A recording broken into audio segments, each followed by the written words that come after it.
Today on U.S. Farm Report, Farm Bureau members gather in San Antonio to ponder farm policy. New numbers add fuel to the debate over 2013 planted acres.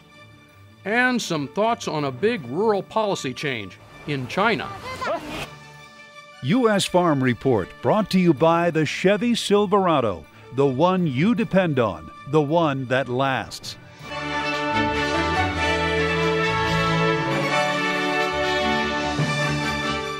Hello and welcome to U.S. Farm Report.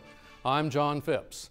It's that wonderful time of the year for me to spend a time trying to figure out how I could possibly owe so much income tax. I'm not alone. Farmers are among the few who understand that taxes are something citizens pay, not something you get a refund from. If we ever join the rest of America and have taxes withheld from, say, grain checks or milk payments, I doubt we would be quite so reliably outraged. Don't panic, there's no move to change this, but I think we need to keep in mind that we enjoy a rare privilege of paying income taxes often long after we earn the income. Time for the headlines now. Here's Tyne Morgan. Thanks so much, John, and hello, everyone. As we head into the fourth week of January, farmers and ranchers are still without a formal framework of the new Farm Bill. I caught up with American Farm Bureau's Congressional Relations Senior Director Mary Kay Thatcher this week at their annual convention. She says with Monday being a federal holiday, the leaders didn't want to release the bill and leave it hanging for several days. She says that would give opponents too much time to lobby against it. Thatcher is still optimistic we will see a new Farm Bill this year. I mean, it might not happen by January 30th, but I think it's within days. Yes, I think we're really close. We have a dairy issue on supply management we have to fix. That's kind of the last bump in the road. Now, there are other unanswered questions. As of right now, I don't think we know the answer to country of origin labeling. I don't think we know the answer to payment limits and actively engage. We don't know about Steve King and the Commerce Clause amendment on eggs. But I think many of those things, they plan to just bring them up to the conferees and let them vote yes or no. So I don't think you have to resolve every outstanding issue. But dairy supply management is too big not to resolve now. I also asked Thatcher about an extension. She says there are too many budget issues with an extension. Thatcher thinks it would be difficult to get legislators to agree on direct payments. FSA released its final acreage numbers for the year. It shows farmers planted 92.1 million acres of corn last year. That compares to USDA's latest report that showed 95.4 million planted acres. FSA's Prevent Plant number totaled 3.6 million. And for soybeans, FSA says planted acres totaled 75.3 million acres. USDA's January report showed 76.5 million. FSA says Prevent Plant totaled 1.7 million for soybeans. A clarification to a story we aired last week regarding Tyson Foods' request to farmers for more humane treatment of animals. In the letter sent last week, Tyson asked producers to use pain mitigation for tail docking and castration. The company also urged farmers to improve quantity and quality of space when redesigning or building new gestation stalls. The company says they have not taken a position on any type of housing, which includes gestation stalls. Those are the headlines. Meteorologist Mike Hoffman joins us now with Crop Watch. Thanks, Tyne. Crop Watch this week covers the north and the south. Starting off in Gettysburg, South Dakota, Treg Cronin was busy hauling to a local shuttle loader a half hour away. He says with temperatures in the 20s, it was much more pleasant to be outside than the negative 30 they saw last week. Todd Kimbrell of north central Texas was busy strip tilling this week. He says typically they would have been done strip tilling for at least a month, but it's been unusually wet. He hopes to start planting in about a month. And farther south in Texas, our own Tyne Morgan snapped this photo during her travels this week. She was just south of San Antonio. The oats look decent, but the soil moisture is still very dry. The farmer told her if they don't get some rain in the next month, they'll have to leave their dryland acres fallow this year. And taking a look at the drought monitor, you can see those pockets of very dry conditions from Texas on up into parts of Nebraska. But the worst area continues to expand. Much of California, much of Nevada, parts of Idaho and southeastern Oregon continue to be extremely dry with no real rain in sight. I'll have my forecast coming up. Thanks, Mike. When we come back, our market analysts join us for the Marketing Roundtable. Mike Hogan and Mike Flores are here in just 2 minutes. U.S. Farm Report is brought to you by Caprino Post-Emergence Corn Herbicide from Bayer Crop Science. With the longest lasting residual of any post, Caprino means victory all season long. A man and his truck, and his son who would rather play computer games than go camping. and a valley and a river and the stars and a new convert. The all-new Chevy Silverado, from one generation to the next, strong for all the roads ahead. We really like JD Link. It's been a great time saver for us. It's effortless. I mean, that's what I like. It's painless, no effort, just easy to do. A field could be harvested that morning and they could be spreading fertilizer on it based on the yield of that field that afternoon without any running around retrieving data. Remote display access made that so simple, and I was back running within 10-15 minutes of ever having a problem. The secret to finding more buyers for your cattle is no longer a secret. CattleExchange.com is like no other site. It brings the greater ease of use, detailed information, and searchability found in sites like Cars.com and Autotrader.com to the cattle industry. Upload photos and video to attract more buyers and share greater detail in your listing. Cattle buyers and sellers are connecting in ways they never imagined. Go to www.cattle-exchange.com and discover the secret to better selling. Why is B&W's Turnover Ball the best-selling gooseneck hitch in the country? Maybe it's the ingenious way it solves everyday problems. Or because it's time-tested and is rated to tow 30,000 pounds. Maybe it's because our lifetime warranty gives hard-working people peace of mind. Or maybe it's because folks love to own a hitch that's still 100% made in America. The Turnover Ball by B&W. Trusted. This portion of U.S. Farm Report is sponsored by the Enlist Weed Control System from Dow AgroSciences, a new herbicide and trait system that will build on glyphosate. Roundtable guest today, Mike Flores, Flores Trading. We have Mike Hogan from Stewart Peterson. Gentlemen, last Friday we had maybe not the biggest report in the year, but it sure affected markets like it was the biggest report in the year. Your comments about, Mike? The big complaint about the report was that the the feed usage for corn was too large because we don't have that many animals to eat all the corn. And but my contention is that category was undercounted for the last year and a half by the USDA, and I think they're trying to manage prices as best they can. We had a real acute shortage of corn. They didn't like $8 corn, so they kept piling on with the negative reports, pushing the prices down. Now that we reached the $4 level, I don't think you have to fight the USDA anymore. They're going to give you more supportive news because they don't want you going out of business either. They want to keep prices kind of managed in this range, and we're at the low end of the range. So I think you'll probably start getting neutral to friendly reports on the ongoing future. Do you agree with that? I think one of the things when you look at the USDA report, especially on corn, that feed number, as Mike's talking about, that's kind of the number they always have to back into. You can figure out your exports. Usually ethanol is pretty transparent when you look at it. Feed, residual, et cetera, those have been the same for 20, 30 years when you look at it. So feed's a number to back into, and I think they might be loading the back end of this year when you look at the smaller herds that we have and the very good prices that we have right now that we're going to see into that. The other thing that was very interesting to me on the report is the first time I can remember in 6 or 7 tries now in this January report that there wasn't a limit move in either direction afterwards. That's true. So I think some of the volatility is kind of coming down a little bit. So it just points out that we're in a little bit of a different world right now, Al. No matter what good news you throw at wheat, just seems to keep creeping lower. Same thing on the USDA report day from that standpoint. Soybeans, we're certainly in a weather market right now in South America. They may end up getting some rain this weekend, which could be beneficial to their crop. But we'll have to see. That one's probably the most in limbo, and that was the neutral one on the report. Well, I talked to a lot of analysts on a regular basis, and they were a little surprised that really corn, particularly, take corn for example, you take 2014 corn, 2015 corn, 2017 or 16 and 17 corn. When you get out that far, there's only about 25 cents difference in what the price is today for March corn. That seems unusual to me because last year there was a big volatility difference. Well, we got low price corn right now, so the lower the prices are, the less volatility you're going to have in any market, whether it's crude oil or corn. So I guess the market is just anticipate, or not, doesn't have to worry about supplies going 2 or 3 years out, is what the market is telling you. Whether that's right or wrong, it's probably wrong. I mean, things will probably change. But that's what the market's saying. Yeah, it's not a volatile market right now, so the differences in prices tend to narrow. Yeah, I just look at it, you know, from our office, who's calling. So we work with both sides of the equation. And, you know, for the last few years, you know, the food and ingredient user just, you know, you couldn't talk to those guys enough as the markets were moving up and up and up. And now that we've moved down, you know, much more from the producer side of it is calling, hey, what should we do? Crop insurance levels, marketing, all of these things come back into play.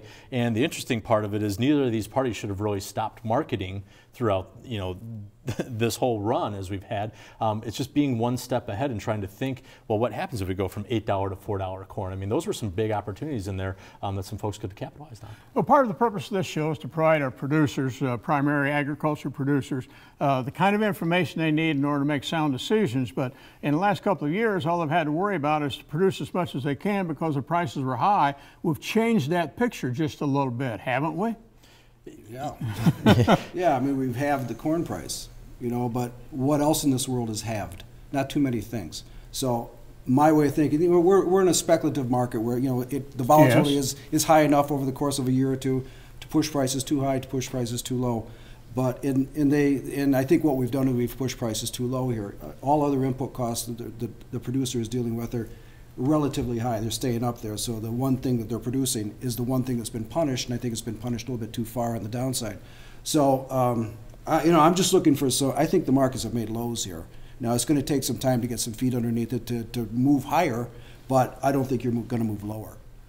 It's hard to rally grains when grain is in the hands of producers, Al. So when I look at, you know, so let's keep picking on corn. Well, the other thing is we really don't know how much is still stored, even though the government will tell us, but we really don't know. Well, we've had a lot of producers put up their own storage. That's we know true. the commercial started, and we've expanded production so much. So when you look at it from the producer end, they have to become very tactical this year. Play the carries in the market, you know, especially if they have a grain in their own bins. Watch for the basis opportunities as they see it. Mike's, you know, a fantastic technician, but to borrow a page from his book, when you look at corn, if we dip down on that 418, 420 level on the front month, that's going to become an inverted head and shoulders. You might be looking at 460, 470. That could be an opportunity for some farmers to capitalize on, you know, when every other day we've looked at corn at 420 recently.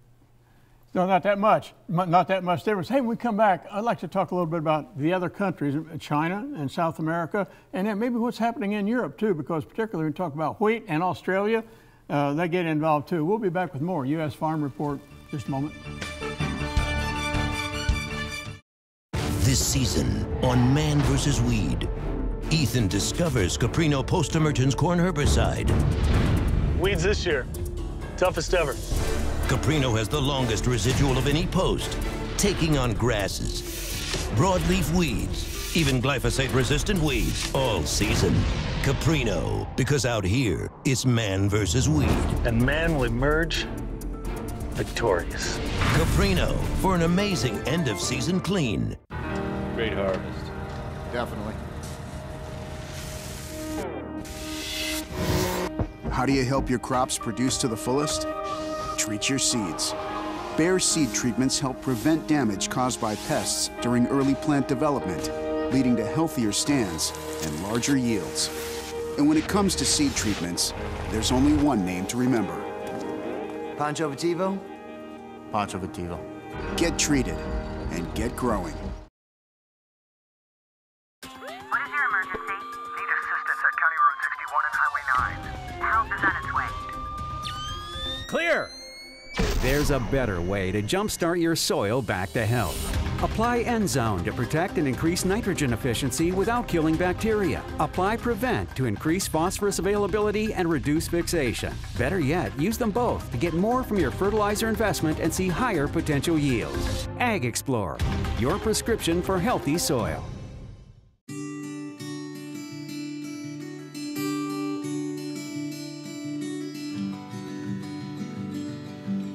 Farming always looks forward.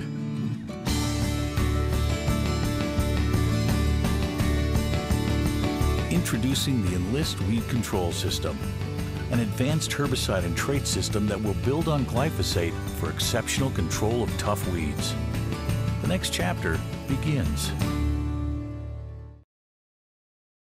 Mike Flores, Mike Hogan, we never talked about the first segment. We talked about a lot of things. We talked about the report and that sort of thing. I said we were going to talk about some of the foreign countries and how they affect the way we trade the markets and what is affecting the markets. And Flores, I want to talk with you again because I think of you as a speculator, although you have business that you work for and that sort of thing, but you really don't have a lot of growers that are involved doing hedging and that kind of thing. So the question I'm going to have you with a man that is working the agriculture markets the way you do successfully, what do you depend on from foreign countries in order to change your mind?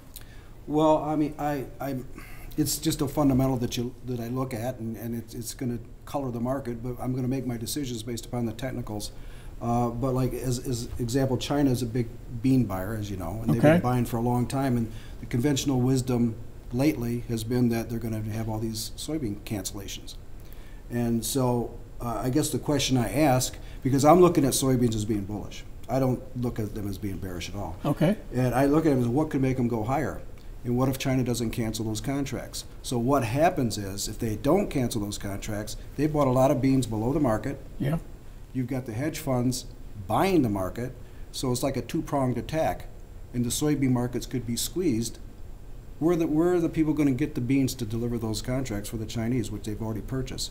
So to me, it looks as if it could be a pretty dynamic situation in the old crop. Where the new crop, it's a whole different ballgame. Everybody's going to plant all these beans, they claim, so that market's going to struggle. So you got two markets. Old crop is very, very bullish. New crop is probably going to struggle for a while. And when we talk about new crop beans, we're talking about South America and their weather at this point in time. And I guess maybe I'll come on to you a little bit, Mike, and that is that the farmers in this country are growing and deal with your company, that sort of thing. They kind of understand how the weather can really affect things, or how dryness can affect and whether or not they have storage and that sort of thing. Do they look at that kind of thing in the foreign markets? They do. I think maybe the best way to do it is to talk about baseball hats, Al. Okay. So if we, I think when you look at fundamentals for the most part, right now, the world is essentially restocking on grain. So when I look at what hat to put on in the closet, I can probably put on my bearish hat overall, just because, we have more stuff tomorrow than we do today. So as you look at that, that's probably going to be priced negative, just in the general sense. Then all of a sudden you say, well, what else is happening? So when I look at Australia and I see a couple weeks of 110-degree weather, you look at South America, been pretty warm, especially in Argentina.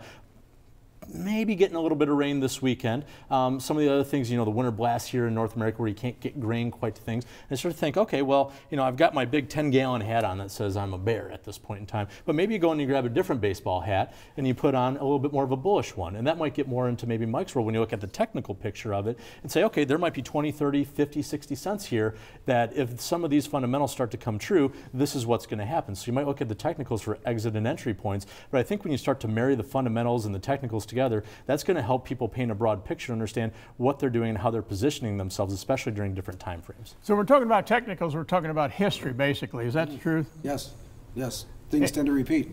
Yeah, is it going to repeat? And, and are there cycles? Oh, very much so.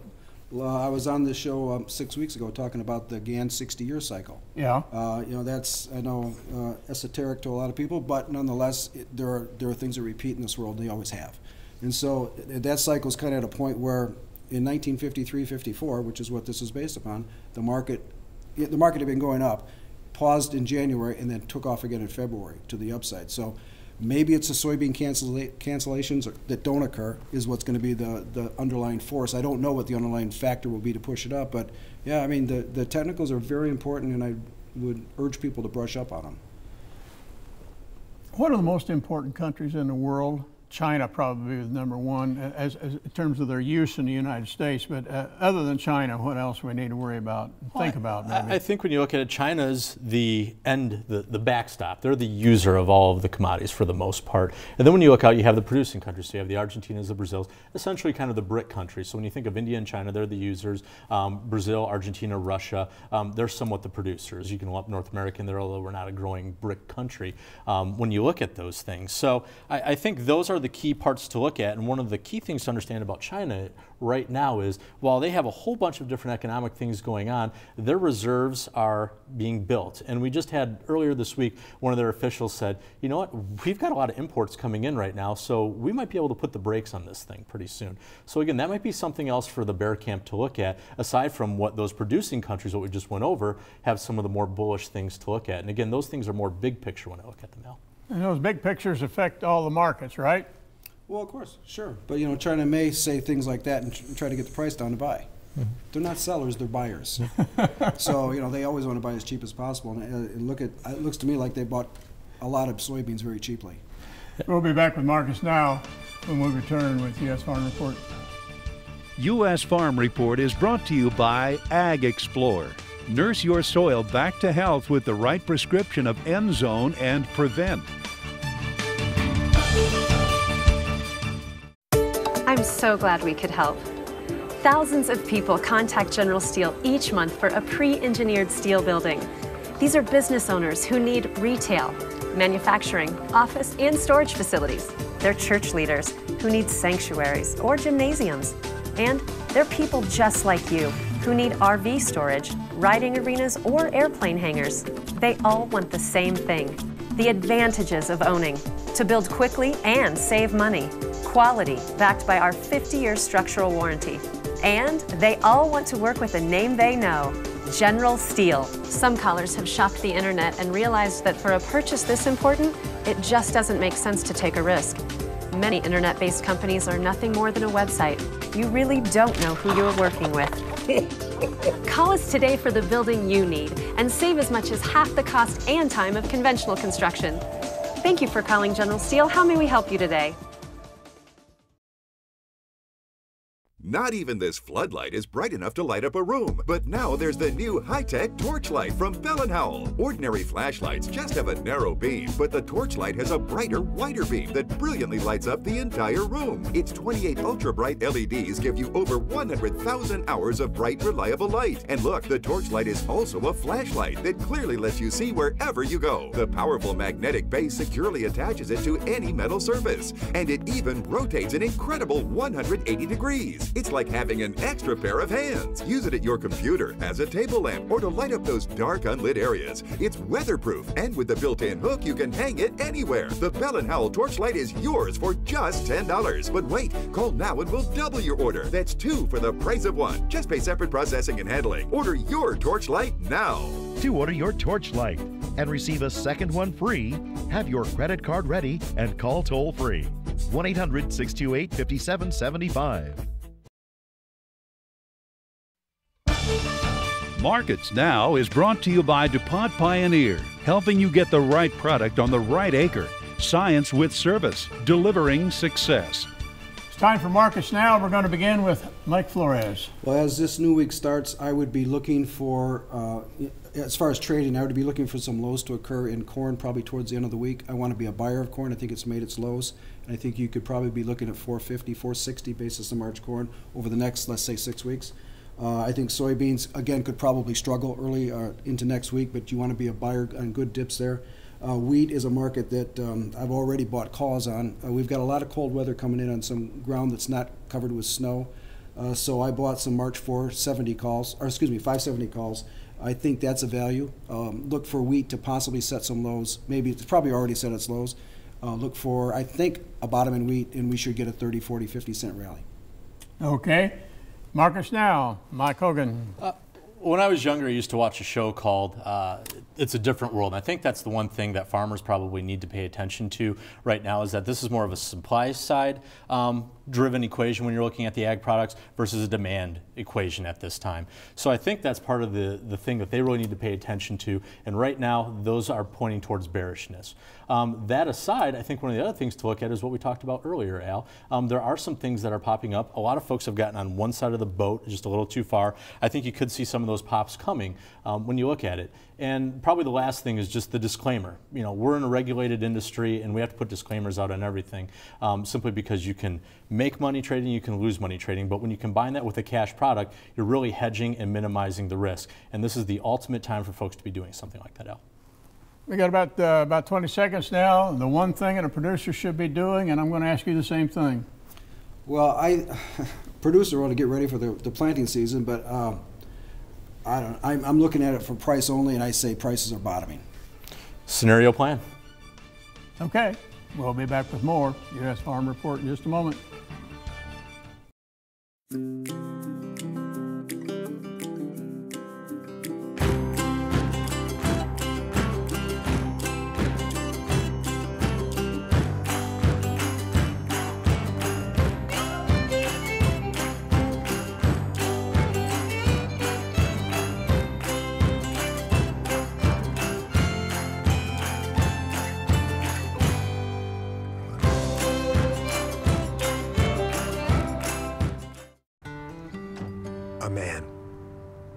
A man and his truck, and his son who would rather play computer games than go camping.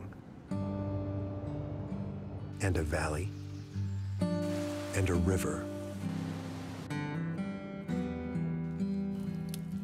and the stars, and a new convert. The all-new Chevy Silverado, from one generation to the next, strong for all the roads ahead. Listen closely. I have important news that may be of great benefit to you. If you or anyone you love needs health insurance right now, with or without a pre-existing medical condition, call the Health Insurance Helpline for immediate assistance and get the relief you deserve. The Health Insurance Helpline has been established to provide affordable health insurance for all uninsured Americans with or without pre-existing conditions. We're not talking about a discount card. We're talking about insurance programs that provide access to doctors, hospitals, and emergency services.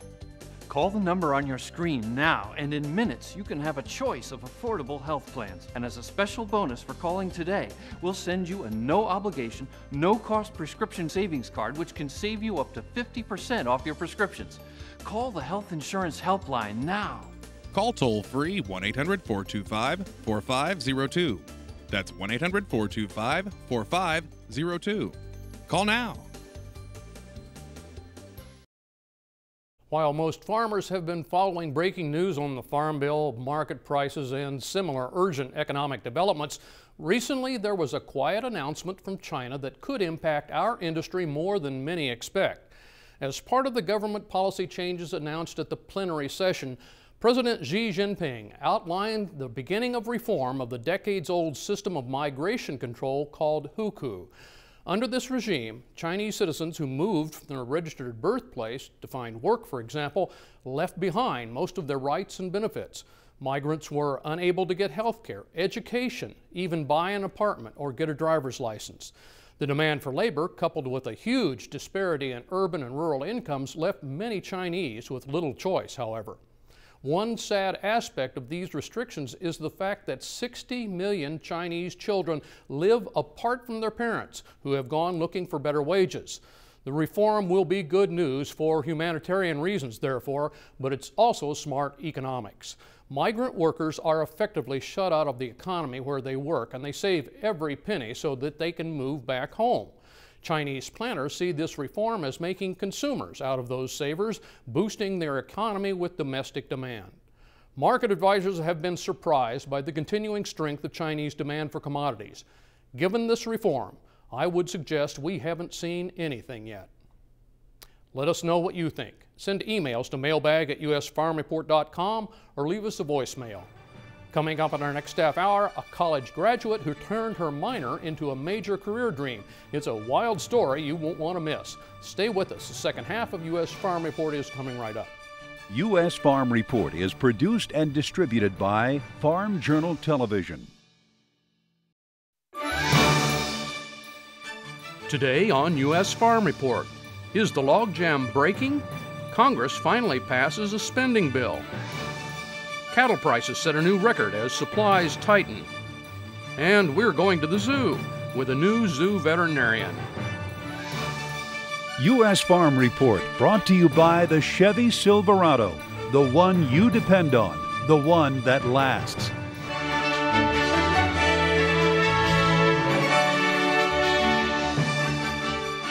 Hello, and welcome to U.S. Farm Report. I'm John Phipps. I'm not sure, but the rapidly decreasing deficit seems to be affecting the mood in Washington. While still high, the 2014 budget gap could shrink to below $280 billion, almost a rounding error after trillion-dollar-plus shortfalls. But here's my prediction. As the red ink shrinks, the urge to cut taxes will gain ground, and the urge to cut spending will wane. If this year's budget surprises in a good way, and the first quarter already has, there could be a new attitude in the Capitol. Let's get started with the headlines now, and Tyne Morgan. Thanks, John. Both the House and Senate passed a $1.1 trillion omnibus spending bill this week. The House was the first to vote over their 1,500-page legislation, with 359 for the bill and 67 against. Included in the measure are pieces impacting agriculture. First, the bill restores funding to the National Agriculture Statistics Service, or NASS, to resume all reports. The spending bill also allocates $20 million to combat citrus greening, which is a lethal disease spreading throughout the nation's orange crop. Meanwhile, the measure eliminates funding for horse slaughter plant inspectors. These inspectors are necessary to open and support horse slaughter plants across the country. Chinese officials say they are diving into the GMO arena in hopes of taking the lead in the biotech field. That's according to the Deputy Minister of Agriculture, Chen Jinhao. When asked in a press conference about the current GMO policy, he told reporters they are taking the active and cautious approach. He says by active, that means strengthening research to try and breed new GMO strains with their own intellectual property rights as soon as possible. This comes as China's safety certificates for the country's GMO rice and corn expire soon, and on the heels of the seed espionage case with Chinese nationals in the U.S. A county in Oregon is trying to ban the growth of genetically engineered seeds. The ballot initiative in Jackson County, Oregon, will be up for a vote this spring. Oregon Farm Bureau President Barry Bashew told U.S. Farm Report a seed preemption bill passed at a special session that bans local governments from regulating the production of seed. But the GMO ban was proposed before that legislation was passed. The county governments don't want this. The Association of Oregon Counties came out in opposition. They supported the seed preemption bill because they know they don't have the staff, they don't have the expertise or the money, frankly, to be able to manage a GMO-free county and all the challenges that would bring to that county. And so the counties are opposed to it, and we're certainly opposed to it because we don't think it's appropriate for the public to determine what you grow and what you don't on your farm if it's a legal product. And you imagine the regulatory nightmare if this were to go across the state. You could have hundreds of different sets of regulations you're trying to farm under. Bashew says Jackson County is a heavy ag county. It has forestry, cattle, tree fruits, and produces about 98% of all the sugar beet seeds in the country. Cattle futures continued on a bullish ride this week. On Thursday, choice box beef hit a record $227.42, up $2.90. Select ended the day up $2.55. Two factors fueling the upward trend in prices are the cold weather impacting weight gain, plus continued tight supplies. Well, John, this brings up the question with high consumer beef prices. Right. Will we see price resistance at any point? Well, I think we're already seeing that. Beef consumption is dropping and has been for 7 or 8, 9 years. This is like corn at $8. I think high prices can be not a good thing farther down the road. Also, you've got a lot of older ranchers that see this as a golden opportunity to get out. Yep. Thank you, Tyne. Let's head over to the meteorology desk and Mike Hoffman. Same old on the jet stream, and that means whatever weather you've been having over the past few weeks is going to continue. I don't see an end in sight at this point. Ridge out west keeping it warm and dry, and a big trough in the east keeping it very, very cold for this time of the year. Let's put the maps into motion. You can see as we head into the week, another trough moving in, another digs in by Wednesday, yet another Thursday and Friday, and that's a cold shot of air by the end of the week. And it looks like we'll get more and more of it as we head into the following week. So it's just going to continue to be very, very cold in the eastern 2/3 of the country. Here's the way things shape up as we go day by day here, and you can see a cold front dropping southward through the center of the country. That's just bringing yet another area of cold air, with a system producing some snow western Great Lakes into the Minnesota region. Also some upslope snow continues from Montana into Colorado, and some lingering snow from the last storm system moving through New England. A few showers down along the Gulf Coast as well. Big trough obviously in the eastern 2/3 of the country. The ridge continues to pump up the warm air out west. By Wednesday then, that first storm system moving through Maine, and so that will be producing some snow in the northeastern parts of the country, mainly north of the big cities there. And another system diving southeastward across the northern plains. We've seen probably a dozen of these over the past couple of weeks, and you can see some more snow coming into parts of the northern plains. But that's about it. Not a lot going on across the country as far as precipitation. Cold air going all the way down to Florida in this case, though, and stationary front kind of keeping the cold air east of the Continental Divide while it continues to be warm to the west. And you can see another little piece of that trough diving southeastward in the jet stream. By Friday then, we're looking at some snow across the western Great Lakes as yet another system dives toward the southeast.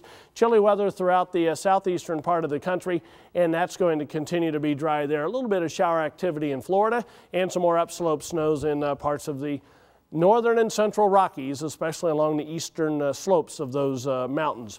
And there's the big trough continuing all the way down into the northern Gulf of Mexico. Taking a look at the temperatures next week then, again, I don't see any change in this. Below normal temperatures for the eastern half of the country. From western Kansas, western Texas, westward all the way to California, and will include Oregon and Washington here.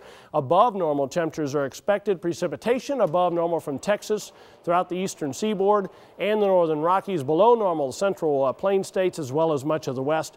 30-day outlook for temperatures. This has looked like this for the last 2 months. Below normal for most of the interior sections all the way down into parts of Dixie. Above normal southeast and out west. Precipitation below normal in the areas that really desperately need it. Unfortunately, above normal in areas that don't need it at this point, especially middle Mississippi Valley on up into the Great Lakes. It is getting dry out in California, and that situation is getting serious. No snow in the Sierra Nevadas. No, it is serious, and with this pattern, we're not going to see any coming up soon either. Thank you, Mike. Spear of the Heartland is next. You're watching U.S. Farm Report with host John Phipps, Farm Director Al Pell, National Reporter Tyne Morgan, and meteorologist Mike Hoffman. U.S. Farm Report, the spirit of the countryside. With multiple modes of action, Caprino Post-Emergence Herbicide provides the most complete spectrum of weed control, with the added benefit of residual control. I would say that, within 3 to 4 days, and in some cases, depending on the broadleaves, you can almost see it in the first day. Certainly within a week's time, it's gone to work and is doing a good job, and the residual that's there carries me through the whole season. So, or at least it carries me through till there's canopy, and then after that we don't worry. That weed control and residual is achieved even with the ultra-low use rate of Caprino. Applied at just 3 ounces per acre, Caprino is extremely convenient to use. Bigger window, easier to apply, less to handle, more convenient, and better crop protection. It's just a plus in all corners.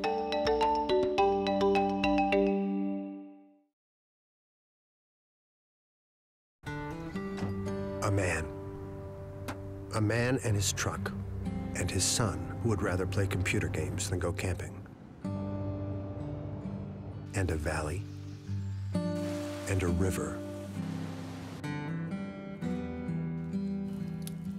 and the stars, and a new convert. The all-new Chevy Silverado, from one generation to the next, strong for all the roads ahead. We really like JD Link. It's been a great time saver for us. It's effortless. I mean, that's what I like. It's painless, no effort, just easy to do. A field could be harvested that morning, and they could be spreading fertilizer on it based on the yield of that field that afternoon without any running around retrieving data. Remote display access made that so simple, and I was back running within 10-15 minutes of ever having a problem.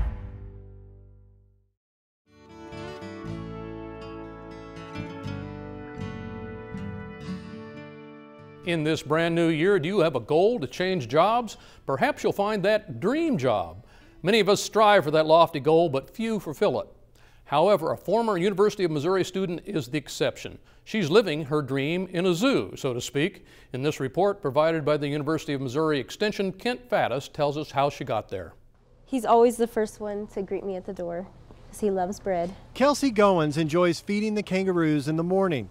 The Kansas City zookeeper loves her job, but it's a lot of hard work. Even if it's raining, we're out here 365 days a year, every day. Even on holidays, we have to come in because, the animals don't feed themselves. Goins is from Kansas City, and as a child, she always wanted to work at the zoo. Goins majored in animal science at the University of Missouri, but it was her minor that got her foot in the door at the KC Zoo.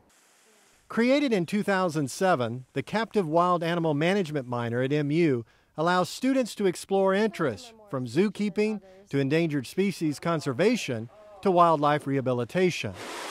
They are not choosing an easy path. This is a big minor with lots of requirements, and the additional requirements are more science courses. So they're pursuing a science major and adding a science minor on top of that, and I think they're very well prepared.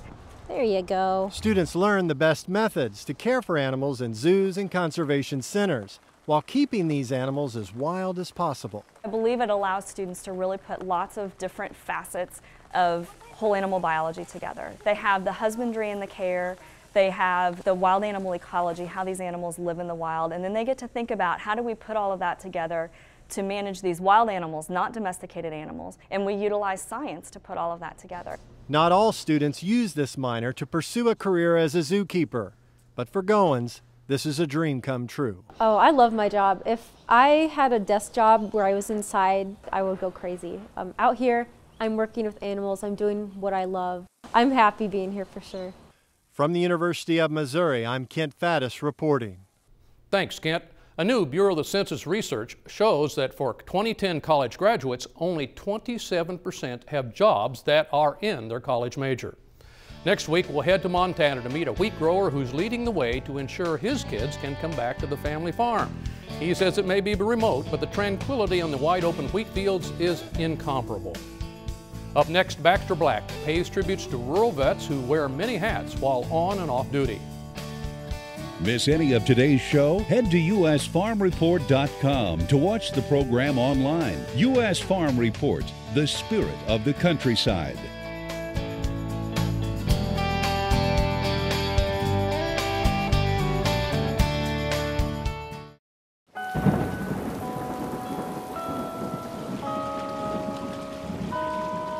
Rain is good, but too much of a good thing can be bad for your nitrogen.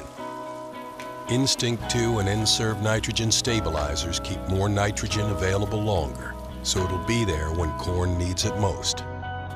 Rain comes and goes. Stabilized nitrogen is not going anywhere. I'm Mike Flores of Flores Trading, and I look at markets differently. At Flores Trading, we strive to give our clients investment-quality trade ideas by analyzing the markets using mathematical algorithms along with other technical analysis. At Flores Trading, you can trade the markets 24 hours a day on your own computer using our free live quotes. You have access to AVM Investor Services free research and can open an account online in minutes. Isn't it time to try something new? To get started, call the number below.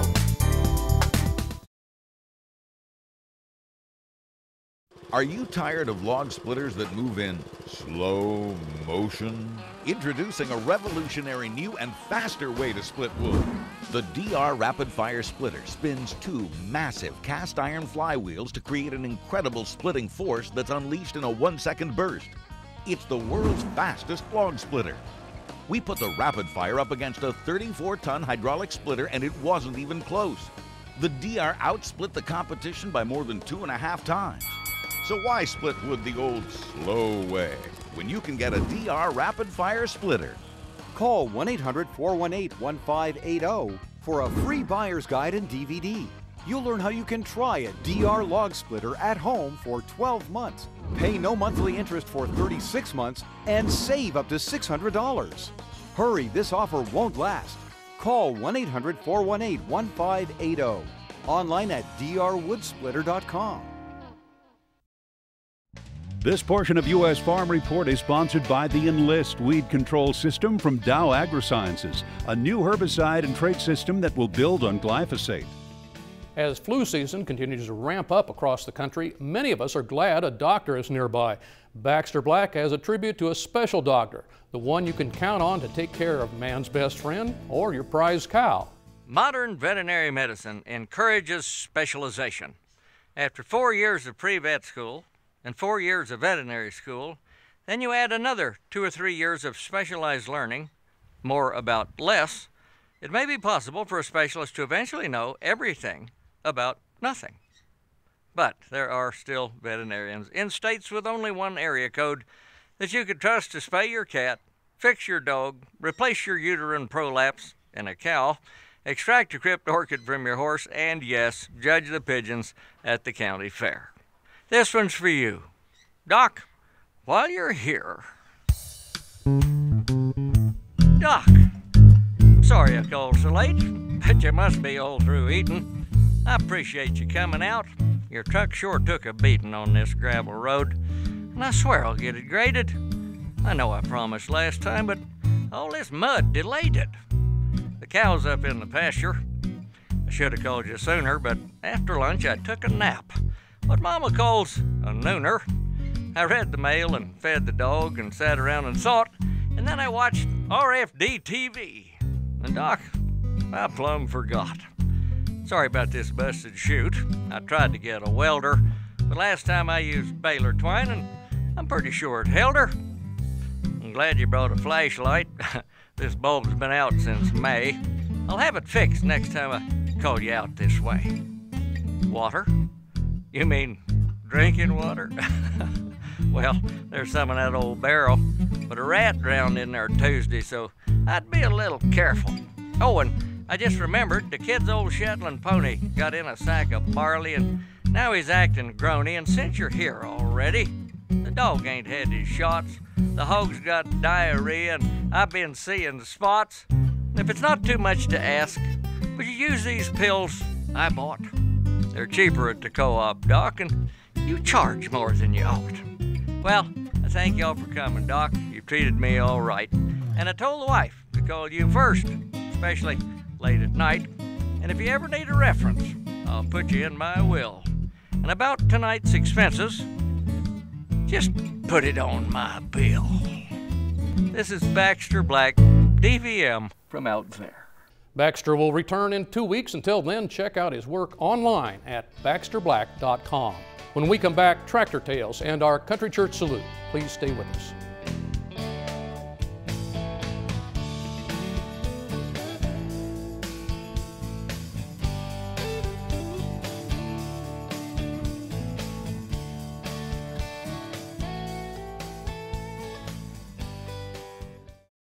This season on Man vs. Weed, Ethan discovers Caprino post-emergence corn herbicide.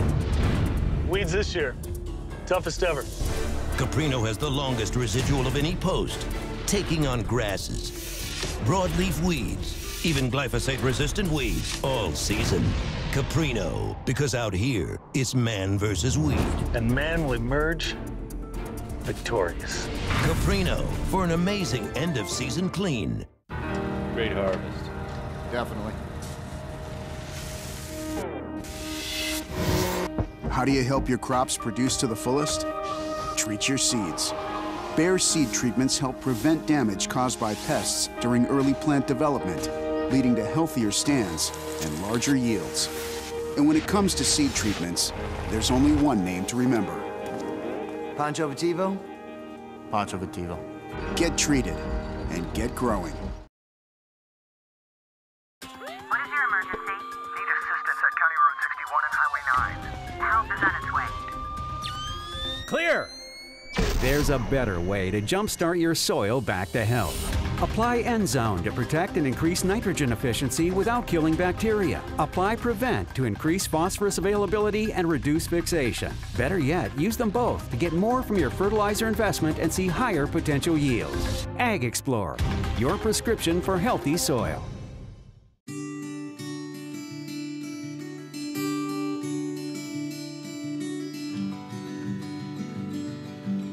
Farming always looks forward.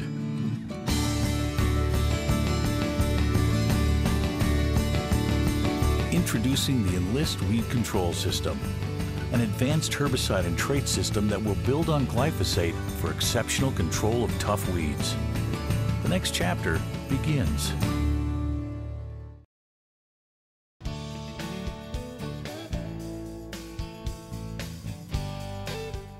Al, where are we going for Tractor Tales this week? John, we're off to Montana this week. Now, this 57 Ferguson was the last of its kind. The owner explains why this antique is so special.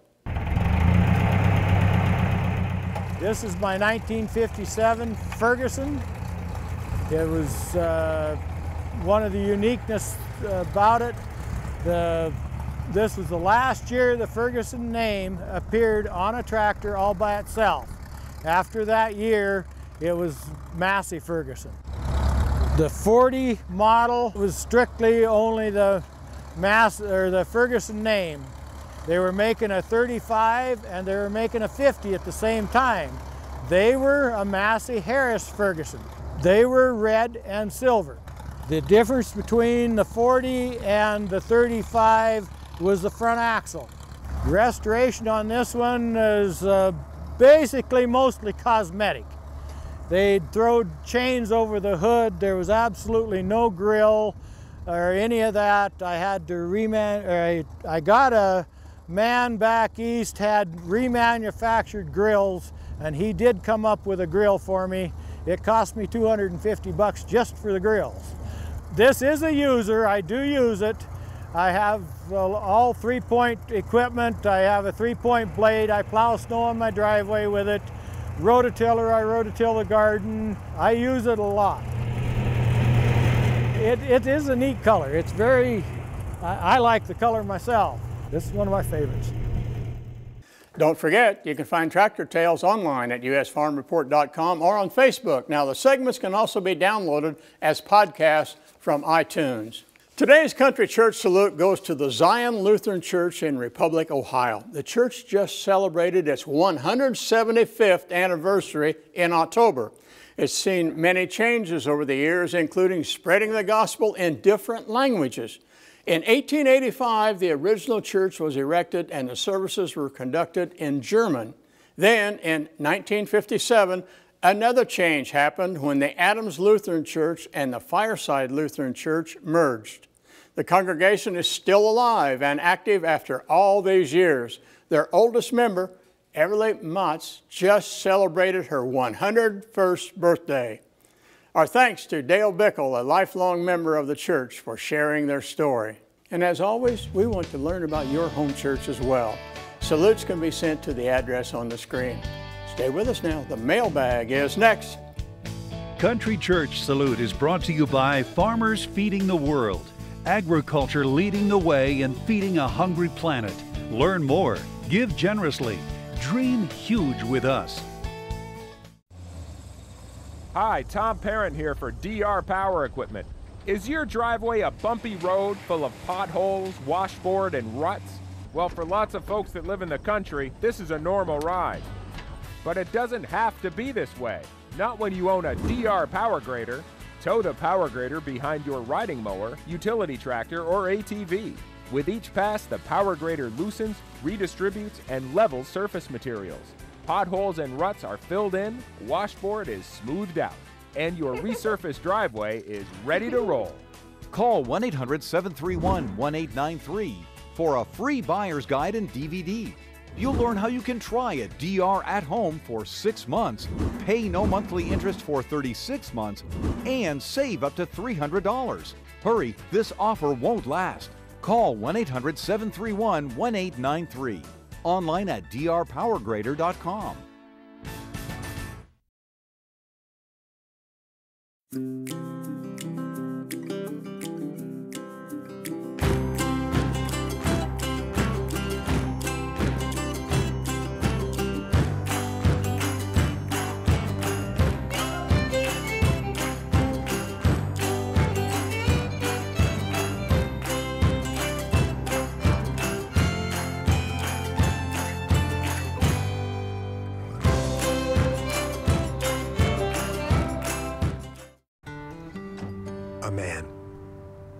A man and his truck, and his son who would rather play computer games than go camping.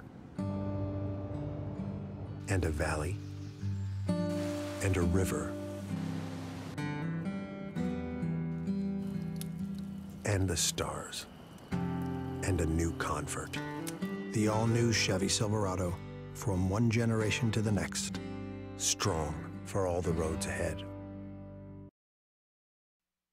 The Chevy Silverado is the official news gathering vehicle for U.S. Farm Report.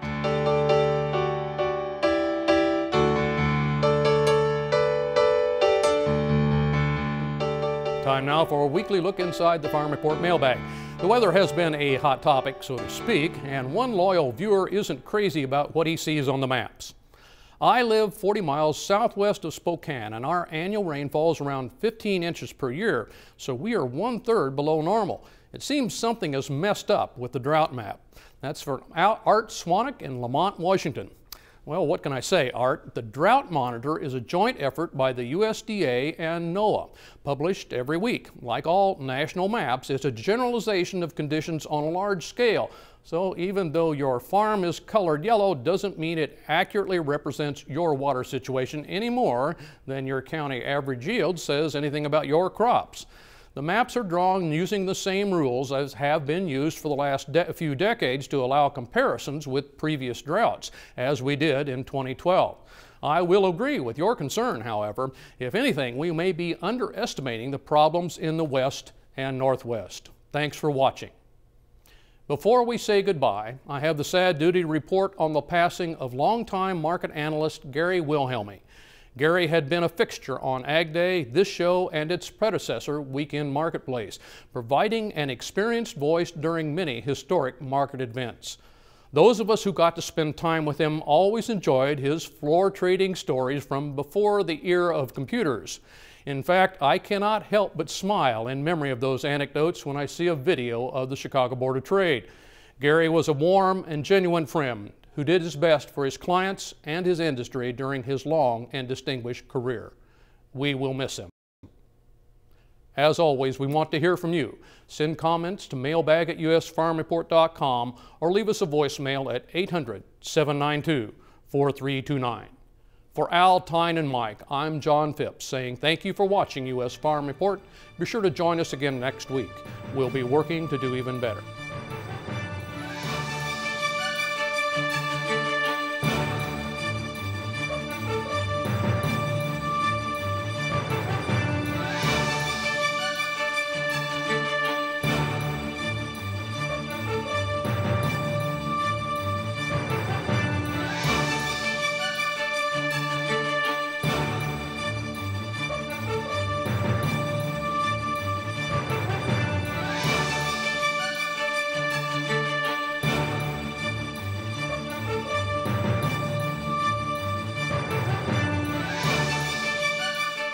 U.S. Farm Report is produced and distributed by Farm Journal Television.